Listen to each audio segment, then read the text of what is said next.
A gente segue adiante aqui, agora que a PEC da segurança pública, talvez a bola da vez, o tema da vez ali, que definiu muito do debate que pautou a nossa capital federal, inclusive já foi apresentada a diversos deputados, vários caciques partidários unidos ali em busca de um consenso. Muito debate, com certeza, ainda vai rolar, mas claro que tem gente criticando, não poderia ser diferente nesse Brasil cada vez mais tribal. Eu quero trazer aqui também você, delegada Raquel Galinatti, com todo o seu conhecimento de causa, a sua atuação militando na segurança pública, até porque a proposta concede à União o poder de estabelecer políticas e planos nacionais sobre segurança pública e defesa social. E o governo também poderá criar estratégias para coordenar os sistemas de segurança pública e penitenciário. E, atendendo a pedidos de diversos governadores, também foi incorporado no texto que as competências da União não excluem a autonomia dos entes federativos, ou seja, dos 27 estados, com orçamentos distintos, com capacidade tecnológica também, que há uma disparidade, claramente, e também não restringe a subordinação das polícias estaduais aos estados. Talvez esse seja o grande ponto central aqui de discussão. 300 mil habitantes aqui. A gente segue aqui adiante, então, para ouvir o comentário da delegada Raquel Galinatti. Você falou perfeitamente todos os pontos, André, que são que já estão vigendo no Brasil. Esses pontos, eles não têm polêmica, não é necessário uma PEC para alteração ou para que esses pontos, por exemplo, que a União tenha o poder de determinar políticas públicas nacionais de segurança pública. O que causa, sim, desconforto e uma certa temeridade, sim, aqueles que integram a segurança pública, é, por exemplo, você inchar a Polícia Federal de prerrogativas inerentes às polícias estaduais, esvaziando e desprezando a competência legal e constitucional das polícias estaduais. E ali, quando você incha uma instituição, principalmente de segurança pública, com excesso de competências, como será que ela conseguirá dar a resposta para a sociedade numa excelência de uma execução, se a Polícia Federal já tem várias atribuições muito importantes, principalmente quando a gente fala de crimes contra o colarinho branco, que a gente não tem noticiado ultimamente, por justamente outras prioridades estarem sendo colocadas. Outro ponto questionável é uma polícia ostensiva militar no âmbito federal. Eu gostaria de saber como iria funcionar. Até agora isso não está claro.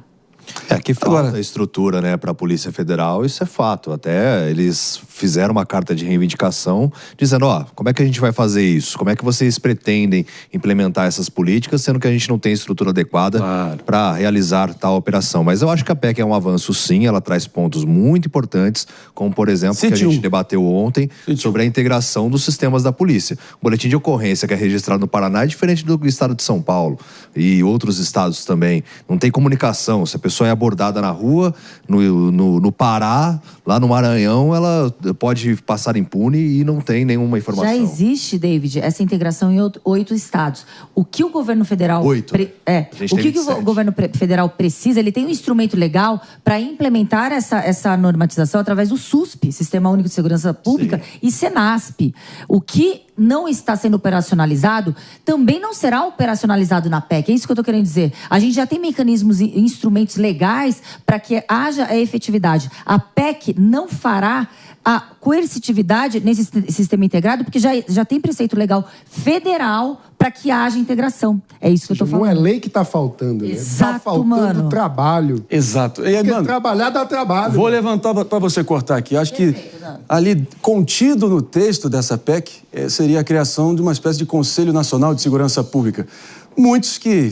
Aqui ninguém é otário nesse programa, e a gente lembra muito bem a tradição brasileira que impera lá em Brasília, principalmente, mano. Muita gente dizendo que vai ser mais um cabide de emprego para os engravatados ali ficarem trocando 6 por meia dúzia, ajeitando a lapelinha um do outro, fazendo perfumaria, como um velho amigo meu diria, mas, de fato, enfim, ficar muito ali na conversa. Mas integração de dados, de realmente compartilhamento de tecnologias, que é o que a gente mais precisa, nessa várzea que se tornou o Brasil.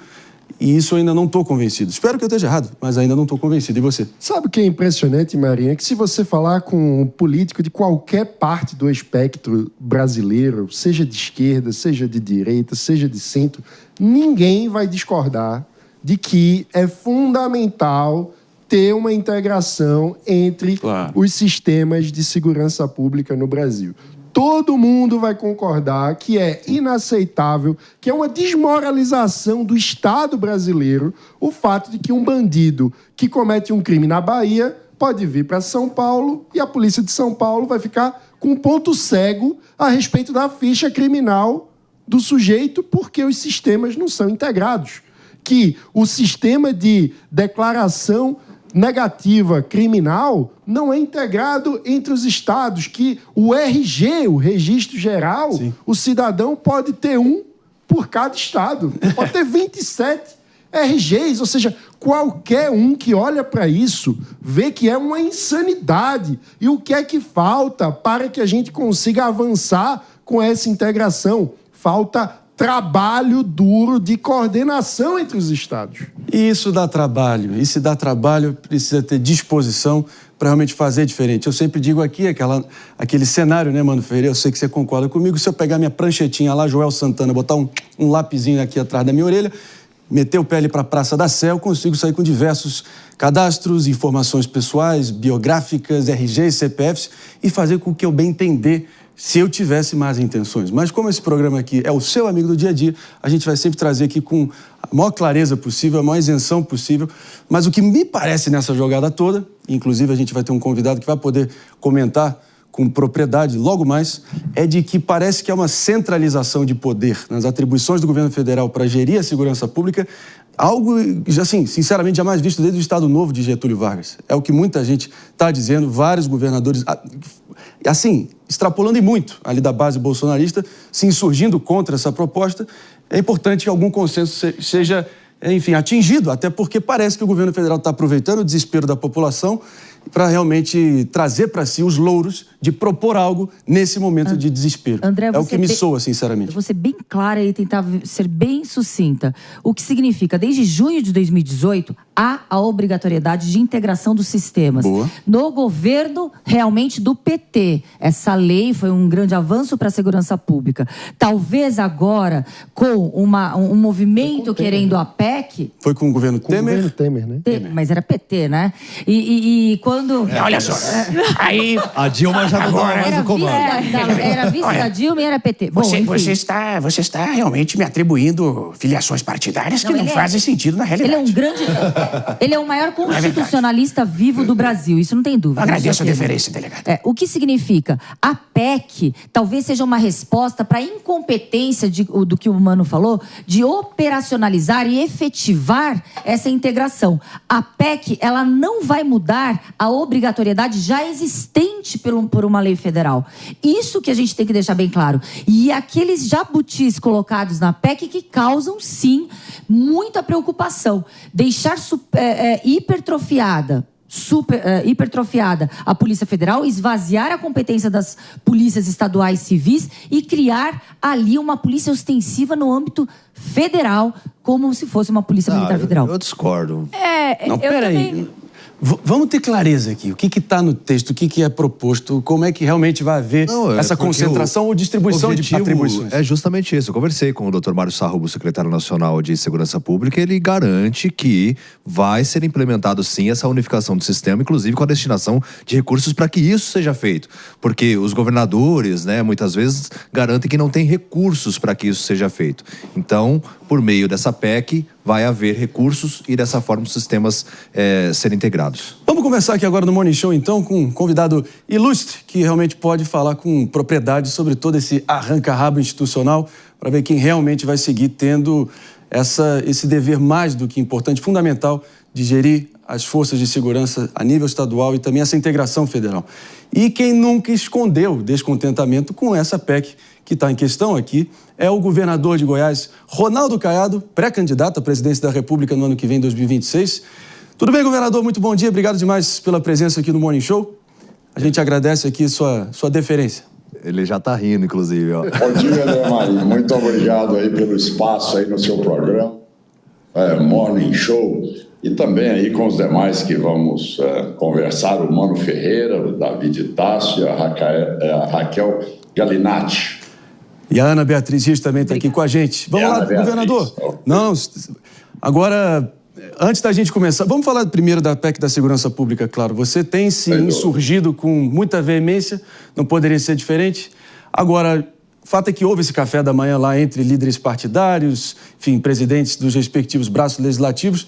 Você acha que realmente houve alguma calibragem para chegar a algum consenso? Ou isso realmente é uma possível concentração de poder jamais vista, por exemplo, desde o Estado Novo, que o governo federal tentaria, aproveitando desse desespero, dessa selvageria instalada no Brasil afora, para realmente trazer aquela aura de que está propondo algo na hora do aperto? Qual é a sua leitura desse momento? Na verdade, o governo sempre tergiversou em relação ao enfrentamento das facções no Brasil. Essa é a grande verdade. Certo? Nunca houve nenhuma política do governo federal, nos governos do PT, que tivesse ali o interesse em fazer um enfrentamento a quem, a cada dia mais, avança não só no campo de vista territorial, mas também ocupando grandes áreas hoje do empresariado brasileiro. Então, realmente, é um processo de avanço para aquilo que nós já sabemos e que outros países já vivem, no avanço do poder do narcotráfico nas decisões e também na vida do dia a dia das pessoas. Isso é uma realidade.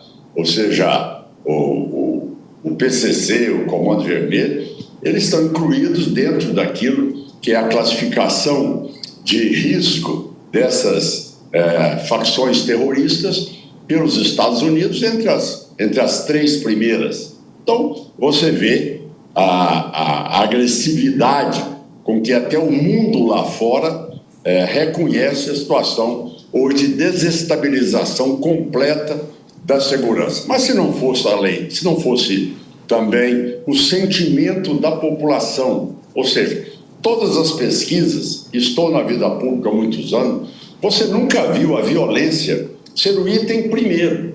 Sempre era desemprego, saúde, educação. Não, este ano em todas as pesquisas, desde o ano passado, é violência, violência, violência. Então, quer dizer, neste momento, o governo federal, que sempre foi, o governo do PT, que sempre foi complacente com essa situação da criminalidade no país, ele, ao se sentir acuado pela população, ele vem e diz, olha, agora nós vamos fazer o seguinte, nós vamos desenhar agora uma PEC, certo? Para poder dizer que nós estamos fazendo alguma coisa. Gente, eu fui parlamentar por 24 anos, mandato de deputado, de senador. A gente tem que entender que você não pode vulgarizar uma emenda à Constituição brasileira, certo? A Constituição é a última instância, é algo que você não pode pormenorizar, não pode fazer detalhezinhos de leis complementares, certo? Que muito bem aí argumentou a Raquel. Ou seja, se nós formos fazer isso, então vamos excluir lei complementar no Brasil e lei ordinária. Sim. Todo mundo vai legislar por PEC.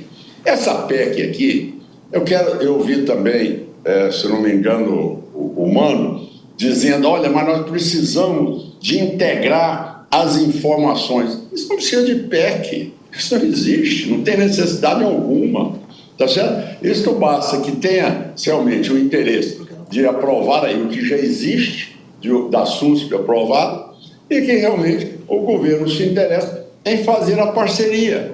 Agora, como é que mano, que eles querem parceria se agora mesmo eles interditam a Polícia Rodoviária Federal de poder agir com outras polícias dos estados? Então, como é que você explica uma situação dessa? Olha, eu quero a integração, só que eu não quero a Polícia Rodoviária Federal mais cumprindo ou integrando a outras polícias. Olha, eu quero uma PEC, mas só que na PEC, se você for ver a minuta, onde é que está aqui a responsabilidade do governo, nas ações do governo, que podem realmente trazer resultado ao combate à criminalidade? Zero. Aqui em Goiás, nós temos a integração com a Polícia Federal, com a Polícia Rodoviária Federal, com o GAECO, com a Polícia Civil, Polícia Militar, Polícia Penal. Hoje, a base de informações ela chega num comando só, com todas as polícias articuladas. Nenhum governador está contra isso, mas nenhum governador é desconhecedor do texto legislativo. O que eu quero chamar a atenção de vocês é uma coisa só, não vamos tergiversar para outros detalhes, que isso aí é firula, tá certo? Todo mundo quer integrar, quero corrigir. A carteira hoje já não é carteira de cada estado, hoje a carteira de identidade ela é nacional, somos nós estados que estamos bancando com isso, todo estado já está progredindo. Goiás eu já tenho mais de 1 milhão de pessoas que já tem com a carteira nacional, então tudo isso tem total apoio dos governadores. Agora, o que é importante é que vocês leiam, sim, interprete o português aí, exatamente no artigo 22, tá certo? Que passa a ser substituído da Constituição brasileira, que é: compete privativamente à União legislar sobre, aí vem, normas gerais de segurança pública, defesa social e sistema penitenciário. É isso aí. O que é isso na leitura legislativa? Certo? Para quem conhece do assunto. Tá? É exatamente o seguinte: olha, a partir de agora, o Ministério da Justiça decide: olha, nós vamos ter visita íntima nas penitenciárias. Aqui em Goiás não tem. Não tem visita íntima em Goiás para faccionado e nem para estuprador. Entenda bem? Por que eu tenho a melhor segurança pública do país? Porque aqui eu posso legislar. Aqui eu tenho uma corregedoria séria, honesta, que não convive com milícia, mas aqui também policial meu não usa câmeras. Decisão minha, sou governador do estado. Aqui, no nosso estado de Goiás, o cidadão tem, sim, arma não letal dentro do carro dele, mas para enfrentar bandido, ele vai com armamento capaz de enfrentar bandido. Então, essas regras, elas não podem ser ditadas pelo Ministério da Justiça da realidade que vive cada estado e cada situação. O crime tem a sua peculiaridade local e cada polícia, com a sua área de inteligência, tem um conhecimento. Ou será que teremos ali algum iluminado no Ministério da Justiça que sabe como combater melhor do que os governadores e os policiais ações que acontecem nos estados? Ah, mas então por que vocês não enfrentam?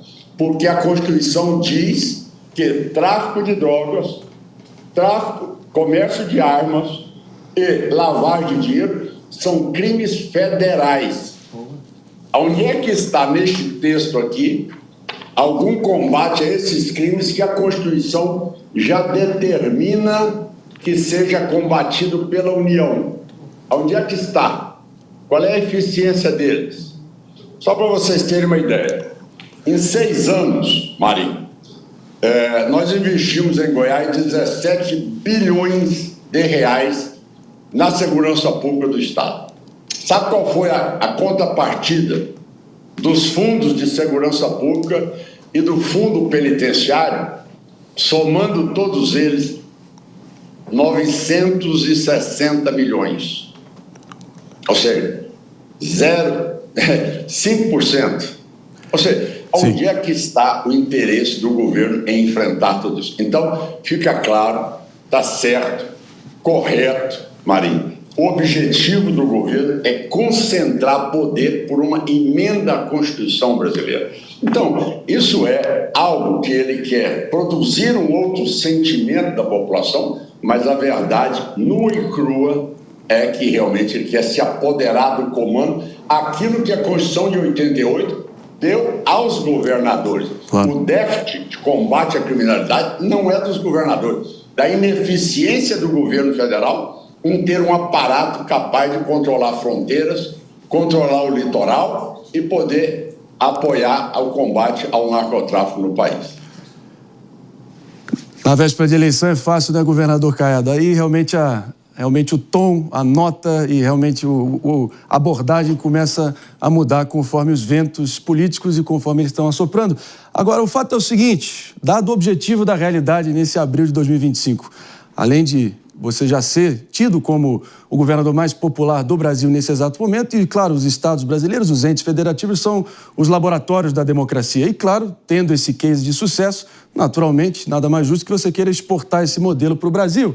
A gente sabe que Goiás, por exemplo, em 2017, o IPEA colocou cidades como Trindade, Senador Canedo, também Novo Gama, se não me engano, como entre as 30 cidades mais violentas do país. É claro que o senhor assume ali, vence a eleição em 18, assume em 19, acelera na linha do tempo para 2023, por exemplo, e realmente Goiás, 50 cidades, municípios goianos, sequer tiveram um homicídio doloso.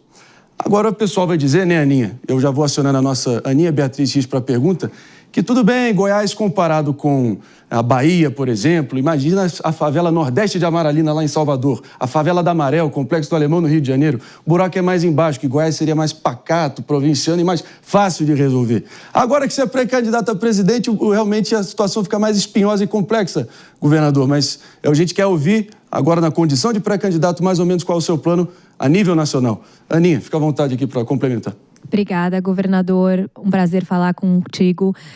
A minha pergunta vai bem na esteira do André, né? Agora, alçando-se à candidatura de presidência, como o senhor pretende implementar essas políticas bem-sucedidas da segurança pública de Goiás no restante do Brasil, considerando que o senhor mesmo ressalta as peculiaridades de cada estado e de cada região? Sem dúvida alguma. É respeitando cada vez mais os entes federados. E o que eu vejo hoje é o contrário. É você tirando o poder, tá certo? Desde aí, discutiríamos no outro programa, tá certo? Desde uma reforma tributária concentradora, tá certo? Sobre um comitê geral gerido de Brasília, uma cópia sem sequer o Bernardo Api ter pago ali royalties à Índia, tá certo? Que ele copiou ipsis literis, e a concentração de poder, tá certo? E agora é a reforma da segurança pública, trazendo também tudo para dentro de Brasília. O que proponho está aí, sim, uma PEC que apresentei, mostrando exatamente o contrário. Ou seja, o governo federal dando poderes, como também nos Estados Unidos, para que os estados possam ter ali medidas rápidas em relação aos crimes que estão sendo praticados e por aquilo que tem motivado a insegurança no seu estado. Cito o seguinte: começaram a queimar em São Paulo, Minas e Goiás, tá certo? Uma operação do PCC em poder queimar os canaviais para comprometer a economia das usinas, eles se apoderarem na compra das usinas. Imediatamente prendi aqueles que estavam envolvidos e disse que, olha, esses crimes não são capazes de serem afiançados. Eles não poderão ter ali a facilidade da fiança para que eles possam sair dali. No entanto, essa aí tramitou rapidamente, dizendo que sobre pena que está aqui na Constituição brasileira, cabe ao governo federal. Na minha emenda, a emenda constitucional que eu apresentei, essa jurisdição penal, ela é prerrogativa também nos estados e dos estados. Então, é uma primeira mudança que faz com que a estrutura estadual já tenha mais poder no enfrentamento e nas penas aos crimes cometidos. O incêndio cometido em um local pode não comprometer a economia de um estado, mas da maneira como foi feito aqui no estado de Goiás e Mato Grosso e também São Paulo e Minas, isso aí comprometeu, sim, a vida e a sobrevivência dessas usinas. O Congresso nunca legislou sobre isso.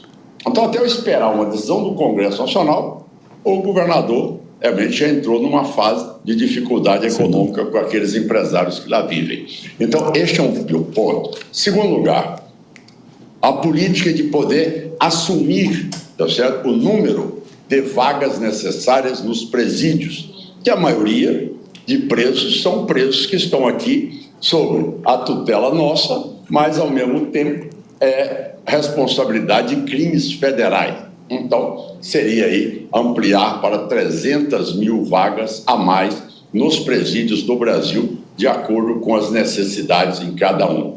Terceiro lugar, fazer, sim, uma força capaz de ter a inteligência e a operacionalidade, tá certo, daquilo que nós embutimos aqui no Estado. Sim. Ora, nós temos hoje, está sendo desenvolvido por vários jovens brasileiros que moraram durante muitos anos na Califórnia e que hoje estão desenvolvendo aqui em Goiás, tá certo? Principalmente na região do entorno, tá certo? Toda uma plataforma de inteligência artificial para que, além da ação do policial, tem todo um aparato de apoio ao policial para combater o crime.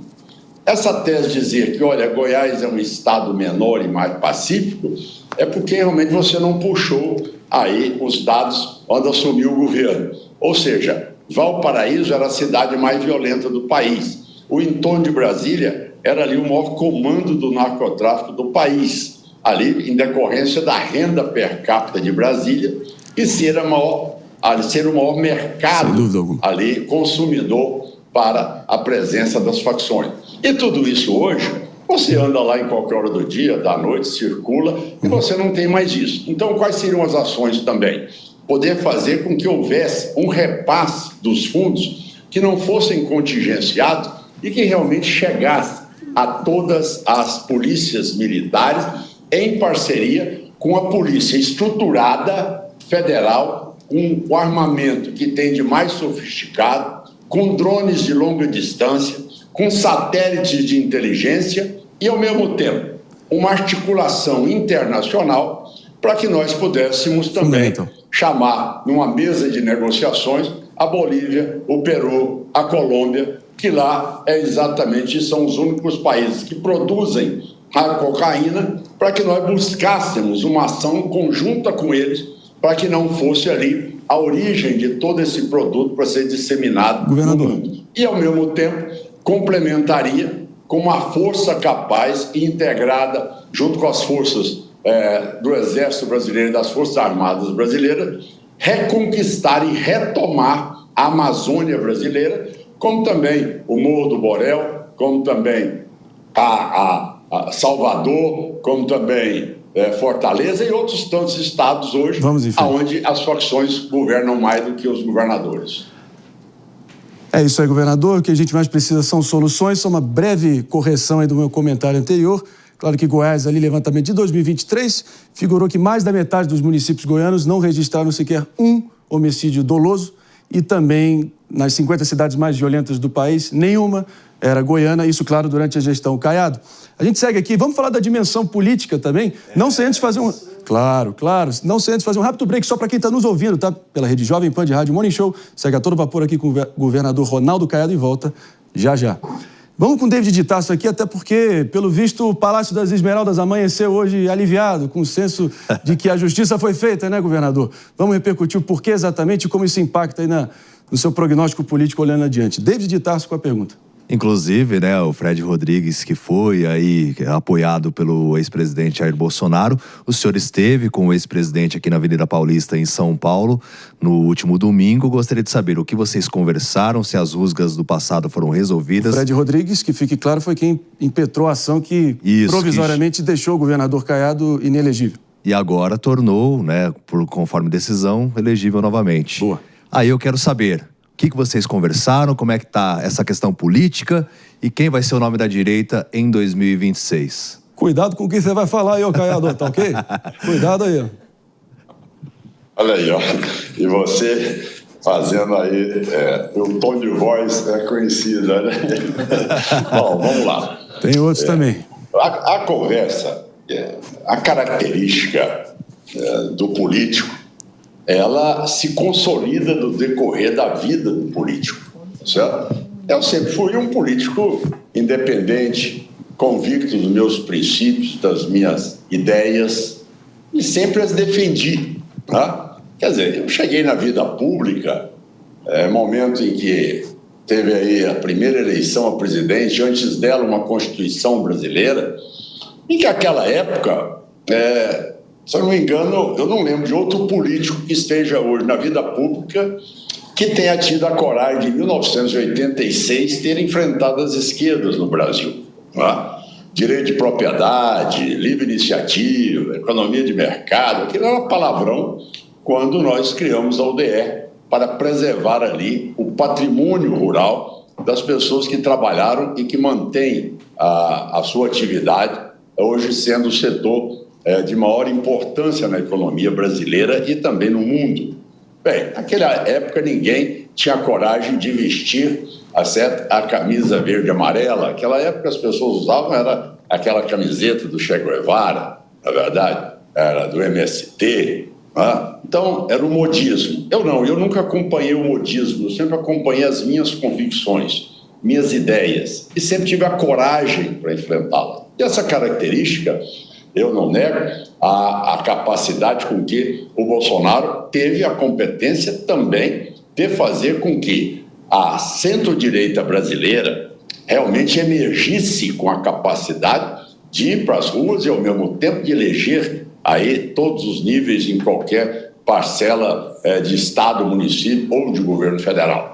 Não tiro esse mérito dele de maneira alguma. Agora, não é porque às vezes ele pensa de uma maneira que eu seja obrigado a pensar como ele.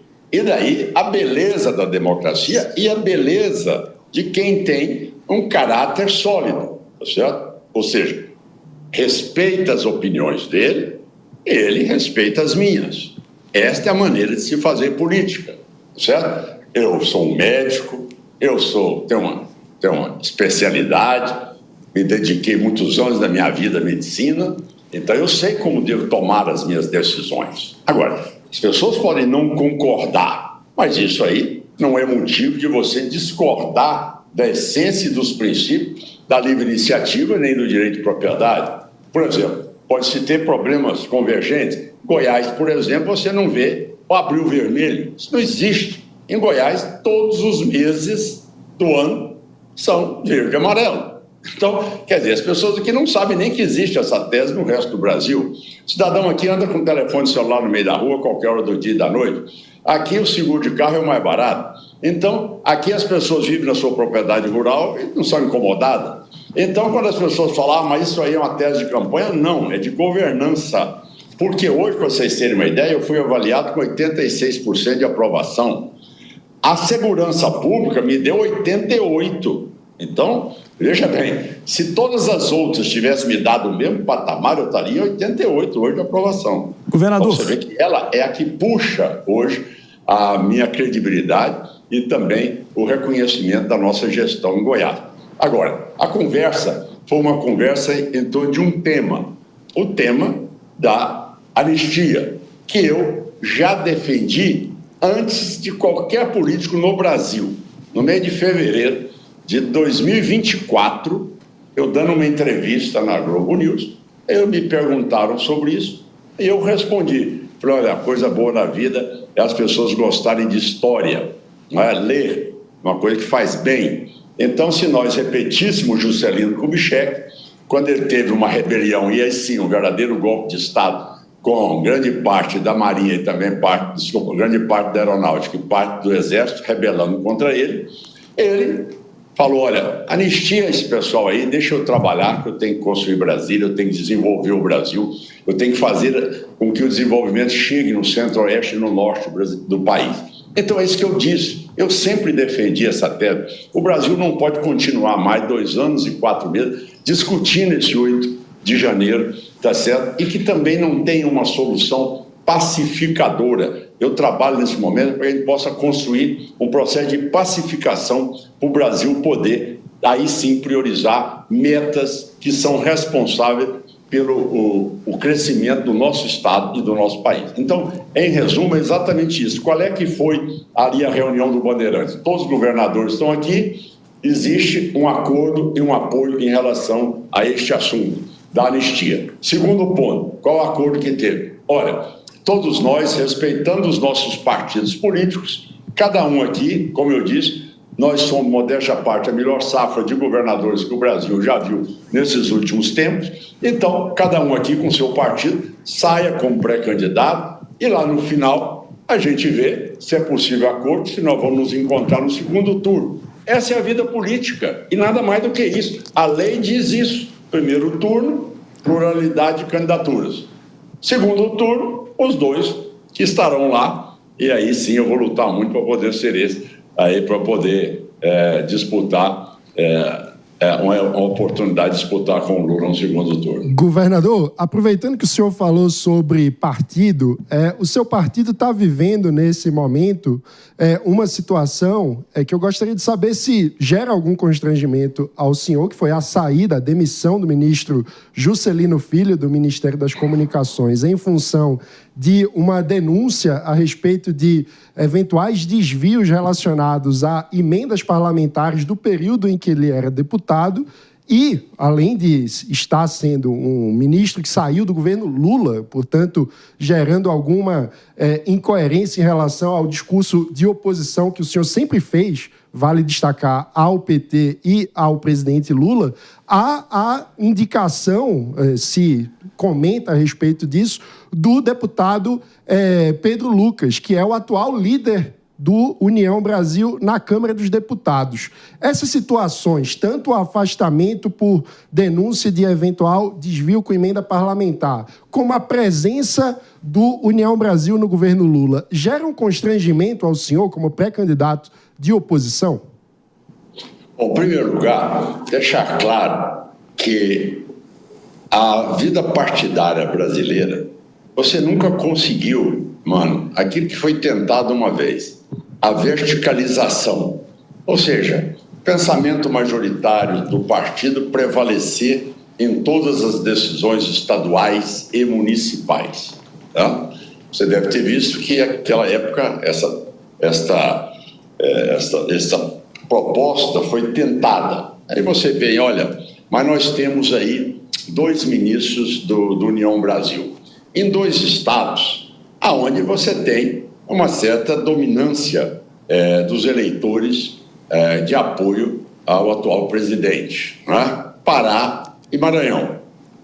Tá? Então, dentro do partido, na Câmara dos Deputados, os partidos, infelizmente, convivem com essa situação. Isso não é uma anomalia apenas do União Brasil. Certo? Isso aí existe quase, posso dizer, quase que extensivo a quase totalidade dos partidos lá no Congresso Nacional. Agora, a decisão partidária, tá certo? Ela será dada em julho de 2026. Aí sim, nós vamos poder demonstrar que a ampla maioria partidária, ela realmente vai se posicionar pela base do seu eleitorado, que elegeu 90% dos seus deputados federais e senadores da República, que não tem nada a ver com o eleitorado do PT, muito menos do governo Lula, esse governo que não só decepciona o eleitorado do próprio presidente da República, como hoje mostra aí o seu maior grau de rejeição. E quanto a este constrangimento, diria você que seria exatamente o momento em que o partido era entregar também o outro ministério, tá certo? Diante do fato, e realmente poder assumir aquilo que é a essência do partido, que é um partido de oposição que não comunga em nada com as teses do governo do PT, em nada. Jura 14,25, cesta básica é impossível hoje de ser consumida pelo cidadão, insegurança plena no país, falta de modernidade para criar um sentimento de empreendedorismo junto aos jovens. Ou seja, um país que cada vez ele se descaracteriza cada vez mais na sua relevância perante o mundo. Hoje no BRICS, tá certo? Nós já estamos agora, corremos o risco de perder para a África do Sul.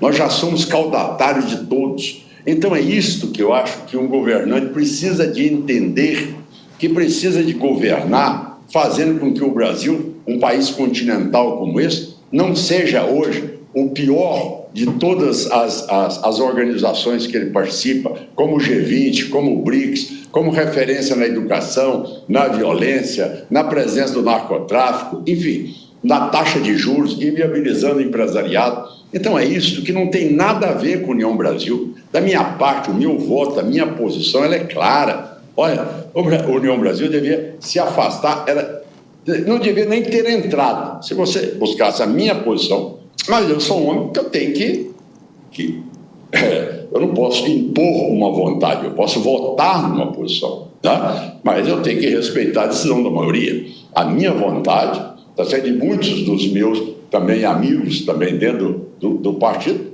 pensam assim. Mas, neste momento, nós não fomos maioria. Então, espero que a ficha caia e que realmente a União Brasil se afaste o mais rápido possível do governo Lula. Governador, esse União Brasil, hein? Que saco de gato. Mas, de qualquer modo, você já tomou a dianteira. Política tem que ter essa capacidade de antevisão, de se propor, se apresentar logo. Mas ninguém tira do senhor, que realmente vem desde aquela famosa capa da Veja, lá nos anos 80. Você, o senhor mocinho, parecendo a força da UDR, era conhecido como bonitão do Cerrado. E quem sabe você vai conseguir agora, com os cabelos brancos a mais, seguir aí, trazendo o seu charme aí, bem peculiar dos goianos, para conquistar o Brasil, talvez. Vamos ver. Vamos ver. Para reviver aí, André, ó. Olha aí, ó. Ó, aí. Tava na mão. Já tava na mão. Vendo? É isso. Aquela época eu tinha 36 anos, André. E eu lembro muito claramente daquele trecho no debate, no famoso debate, o Brizola indo para cima de você, Lula também, Mário Covas e companhia, de você anunciou o desastre, o maior desastre administrativo que seria o PT no poder. Mas, pelo visto, enfim, você tem pelo menos essa capacidade de prognóstico político apurado.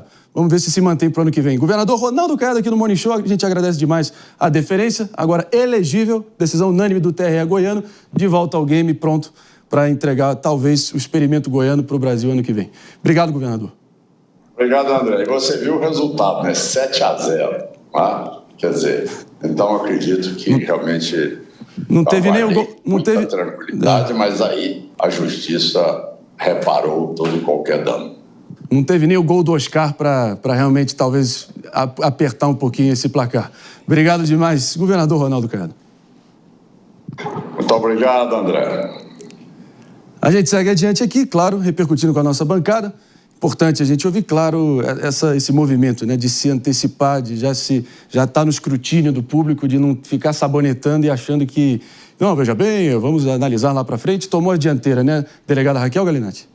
E o posicionamento do governador Ronaldo Caiado é muito firme, muito forte em relação à valorização daquele que realmente interessa no combate ao crime, que é o policial que integra a segurança pública. O policial, ele tem que sobreviver não só os dribles em relação à sua própria vida, mas principalmente aqui no Brasil, a sobrevivência legal de prerrogativas. O policial, ele dribla também a ausência de estrutura de prerrogativas para poder, de forma efetiva, combater o crime.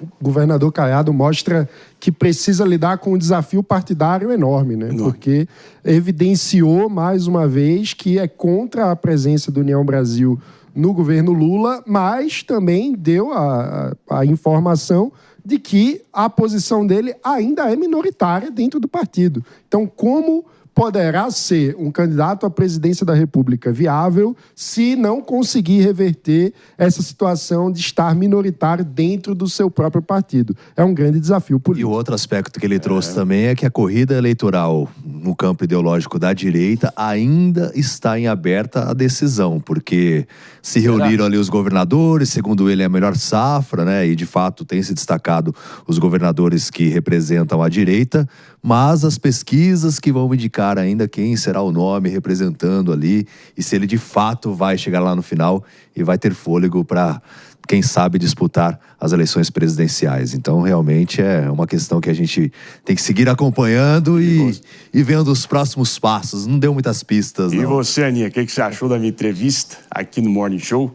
Eu que sou contra sertanejo comunista, arroz sem pequi e homem que mexe com a moeda dos outros. E bandido também, que não se cria em Goiás. Não, acho que o governador está, primeiro, extremamente feliz com a decisão aí do Tribunal Goiano, que o permite ser elegível novamente, e muito incisivo com relação às a PEC da segurança pública. Acho que a segurança pública é o principal diferencial dele. A gente escuta os resultados excelentes que ele tem conseguido em Goiás. Então, ele vai explorar isso aí nos próximos meses, na torcida para ele ser o candidato.